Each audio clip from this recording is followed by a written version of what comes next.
ఏలియా మన వంటి స్వభావం గల మనుష్యుడే.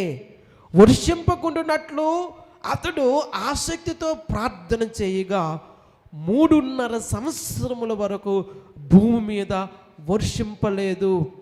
అతడు మరలా ప్రార్థన చేయగా ఆకాశము వర్షమిచ్చెను, భూమి తన ఫలము ఇచ్చెను. దేవుని నామానికి మహిమ కలుగును గాక. దేవుని చిత్తములో ఉన్న దేవుని సేవకుడు, నీతిమంతుడైన దేవుని సేవకుడు చేసినటువంటి ప్రార్థన మనపూర్వకమైనదై బలమగలదై ఉన్నదని దేవుని వాక్యం సెలవిస్తూ ఉంది.